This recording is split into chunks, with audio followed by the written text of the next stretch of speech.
রাজ্যে আবার পাকিস্তানি চর সন্দেহে গ্রেপ্তারি। এবার ঘটনাস্থল কোচবিহার।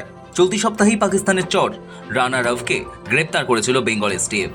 স্বাধীনতা দিবসের দিন এবার পাক চর সন্দেহে আরও 3 জনকে পাকড়াও করলেন তদন্তকারীরা।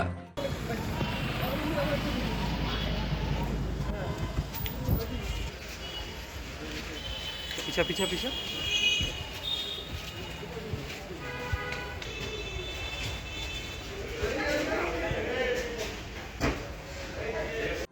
শনিবার ৮০তম স্বাধীনতা দিবসে পাক গুপ্তচর সংস্থা আইএসআই এর সঙ্গে যোগ থাকার সন্দেহে দিনহাটা ২ নম্বর ব্লকের সাহেবগঞ্জ থেকে 3 যুবককে গ্রেপ্তার করেছে রাজ্য পুলিশের এসটিএফ।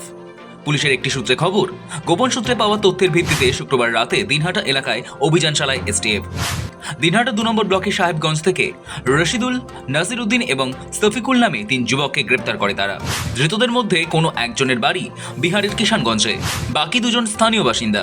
তাদের হেফাজতে নেওয়ার জন্য দিনহাটা আদালতে হাজির করানো হয়েছে। এর আগে নয়াহাট থেকে এনআইএ অভিযানে আইএসআই চর সন্দেহে 3 জন গ্রেপ্তার হয়েছিলেন। সীমান্ত ঘেঁষার দিনহাটায় 3 জনের গ্রেপ্তারিতে চাঞ্চল্য ছড়িয়েছে এলাকায়। ধৃতরা গুপ্তচর হিসেবে কাজ করত বলে প্রাথমিকভাবে জানা গিয়েছে। ধৃতদের কাছে ভারতীয় সিম কার্ড মিলেছে। এসটিএফ সূত্রে জানা গিয়েছে, ধৃতরা ভারতীয় মোবাইল সিম কার্ড এখান থেকে তুলে বাংলাদেশে প্রথমে পাঠিয়ে দিত।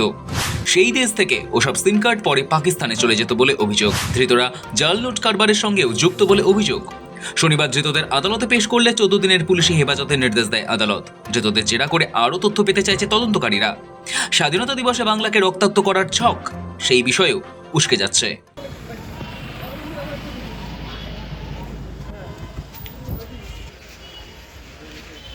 पीछा पीछा पीछा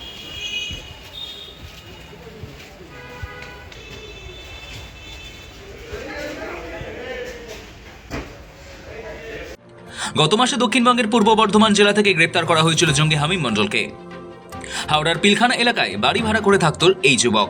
সেই হামিমকে জেরা করেই তার বান্ধবী অর্পিতা সরকারকে ঝাড়খণ্ড থেকে গ্রেপ্তার করা হয়। সেখানেই থামেনি, তারপরেই গ্রেপ্তার হয় হামিমের সহযোগী আদিত্য সিং। এসবের মাঝেই চলতি সপ্তাহে ফের সাফল্য মেলে বেঙ্গল এসটিএফ এর। উত্তর 24 পরগনার হাবড়া থেকে গ্রেপ্তার করা হয় আইএসআই এজেন্ট পাক গুপ্তচর রানা রফকে। জানা যায়, কলকাতার তপসিয়া এলাকায় রানা ভাড়া থাকতো। শুধু তাই নয়, এদেশে থাকার জন্য নকল আধার কার্ড, ভোটার কার্ডও তৈরি করা হয়েছিল। রানাকে সাহায্য করার অভিযোগে আরও এক ব্যক্তিকে গ্রেপ্তার করা হয়েছিল। ধৃতকে নিজেদের হেফাজতে রেখে জিজ্ঞাসাবাদ শুরু করে তদন্তকারীরা। এবার রানার গ্রেপ্তারির 96 ঘন্টার মধ্যেই ফের বড় সাফল্য পেল বেঙ্গল এসটিএফ। কোচবিহারের দিনহাটার সাহেবগঞ্জ থেকে গ্রেপ্তার করা হলো আরও 3 পাক গুপ্তচরকে। এখানেই প্রশ্ন উঠছে, বাংলার বুকে কত দূর শেকড় ছড়িয়েছে তারা? সেই শিকড় পর্যন্ত পৌঁছতে মরিয়া গোয়েন্দারা। সানি রায় রিপোর্ট, সময় কলকাতা।